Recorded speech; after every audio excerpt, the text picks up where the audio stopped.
selamat bertemu kembali dalam Ragi Renungan Pagi GKE hari ini Jumat tanggal 18 September 2020. Mari kita berdoa.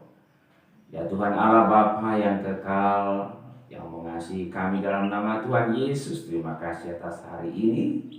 Terima kasih atas Alkitab, firman-Mu yang Kau karuniakan bagi kami yang boleh bertumbuh mengenal Tuhan, mengenal kehendak Tuhan dalam hidup dan kehidupan kami. Urapi kami ya Roh Kudus dalam nama Tuhan Yesus. Amin. Firman Tuhan sesuai amanat gereja kita hari ini terdapat di dalam 2 Korintus pasal 13 ayat yang ke-5 sampai ayat yang ke-10. Begini bunyinya. Ujilah dirimu sendiri, apakah kamu tetap tegak di dalam iman. Selidikilah dirimu, apakah kamu tidak yakin akan dirimu bahwa Kristus Yesus ada di dalam diri kamu? Sebab jika tidak demikian, kamu tidak tahan uji. Tetapi aku harap bahwa kamu tahu bahwa bukan kami yang tidak tahan uji. Kami berdoa kepada Allah agar kamu jangan berbuat jahat, bukan supaya kami ternyata tahan uji, melainkan supaya kamu ini boleh berbuat apa yang baik. Sekalipun kami sendiri tampaknya tidak tahan uji. Karena kami tidak dapat berbuat apa-apa melawan kebenaran. Yang dapat kami perbuat ialah untuk kebenaran. Sebab kami bersuka cita apabila kami lemah dan kamu kuat. Dan inilah yang kami doakan, yaitu supaya kamu menjadi sempurna. Itulah sebabnya sekali ini aku menulis kepada kamu ketika aku berjauhan dengan kamu, supaya bila aku berada di tengah-tengah kamu, aku tidak terpaksa bertindak keras menurut kuasa yang dianugerahkan Tuhan kepada aku untuk membangun dan bukan untuk meruntuhkan. Demikian firman Tuhan. Tuhan Yesus bersabda, yang berbahagia ialah mereka yang mendengarkan firman Allah dan yang memeliharanya. Amin. Shalom. Firman Tuhan yang baru kita baca bagian dari surat Rasul Paulus yang mengingatkan, yang menegur, tapi sekaligus mengarahkan jemaat di Korintus untuk mereka boleh bersama-sama bertumbuh dalam kebenaran firman Tuhan. Baik para pelayan termasuk Rasul Paulus maupun jemaat di Korintus, mereka adalah sama-sama tubuh Tuhan, sama-sama sedemikian rupa ditempatkan oleh Tuhan sedemikian rupa untuk saling berpartisipasi, saling berkontribusi untuk terus bertumbuh di dalam kebenaran. Dan kebenaran yang disingkapkan oleh firman Tuhan kepada kita pada hari ini adalah bahwa setiap orang hendaknya menguji diri sendiri, apakah setiap orang itu tetap beriman kepada Tuhan. Dan setiap orang hendaknya menguji diri sendiri, menyelidiki diri sendiri, apakah yakin bahwa Tuhan Yesus ada di dalam dirinya, ada di tengah-tengah persekutuan dengan kuasa Yesus Kristus. Hal ini sangat ditegaskan oleh Rasul Paulus supaya masing-masing boleh sedemikian rupa mengevaluasi diri dan boleh melihat yang lain sebagai bagian dari tubuh Tuhan untuk boleh saling melengkapi, saling mengkritisi dalam rangka bertumbuh dalam kebenaran firman Tuhan, bertumbuh sebagai umat Tuhan yang semakin boleh mencerminkan hati Tuhan, mencerminkan kehendak Tuhan dalam kehidupan gereja Tuhan.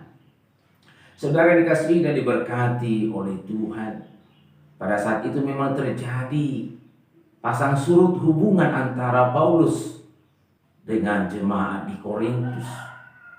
Dan Paulus mau mengajar mereka supaya dinamika yang seperti itu boleh senantiasa diuji dengan hal-hal yang mendasar. Apakah mereka tetap beriman kepada Tuhan? Apakah mereka meyakini Kristus ada di tengah-tengah mereka dan berkuasa? Dan itu akan teruji di dalam buah, yaitu pertama, bahwa mereka bersedia ditegur atas segala keberdosaan mereka. Untuk anggota jemaat yang pernah ataupun sedang berbuat dosa, bersedia ditegur dan dapat meninggalkan keberdosaan itu dalam kehidupan sebagai gereja Tuhan.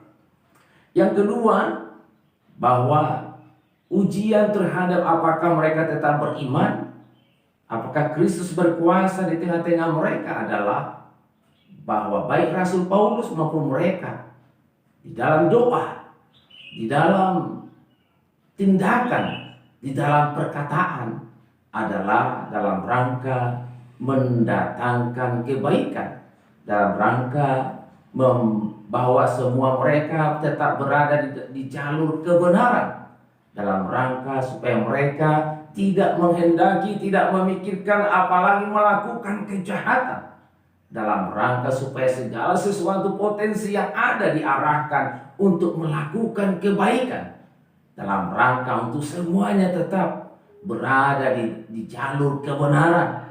Dan salah satu uji kebenaran itu adalah bahwa Tuhan telah mengaruniakan sedemikian rupa anggota di dalam tubuh Kristus, yaitu gerejanya, dalam rangka semuanya berpartisipasi, berkontribusi untuk kebaikan tubuh itu, untuk membangun tubuh itu, bukan untuk meruntuhkannya, bukan untuk menghancurkannya.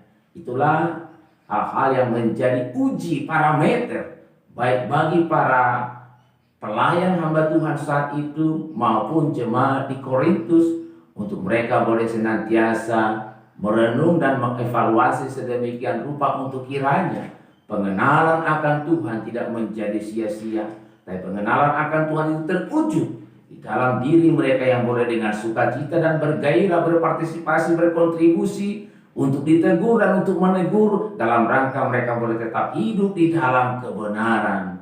Tuhan memberkati firman-Nya. Amin. Mari kita berdoa. Bapa, terima kasih atas kebenaran firman-Mu.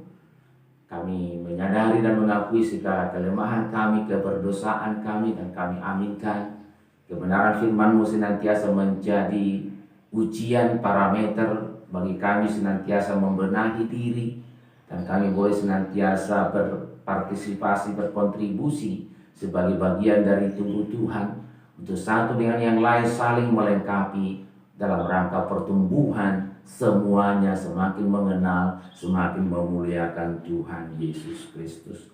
Terima kasih Bapa, pimpin kami hari ini. Kami mohon tetap rahmat-Mu bagi gereja kami, bagi bangsa kami, untuk kami boleh terus bertumbuh dalam kebenaran Tuhan. Kami mohonkan, kami aminkan anugerah-Mu, sehingga siapapun kami sebagai anak Tuhan menjauhkan diri dari apa yang disebut dengan perbuatan dosa.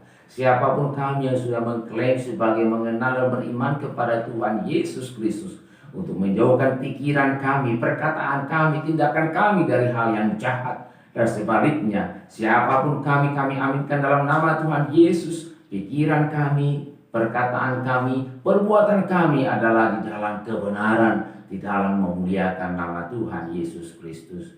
Amin. Shalom, sampai ketemu dalam lain kesempatan. Tuhan memberkati.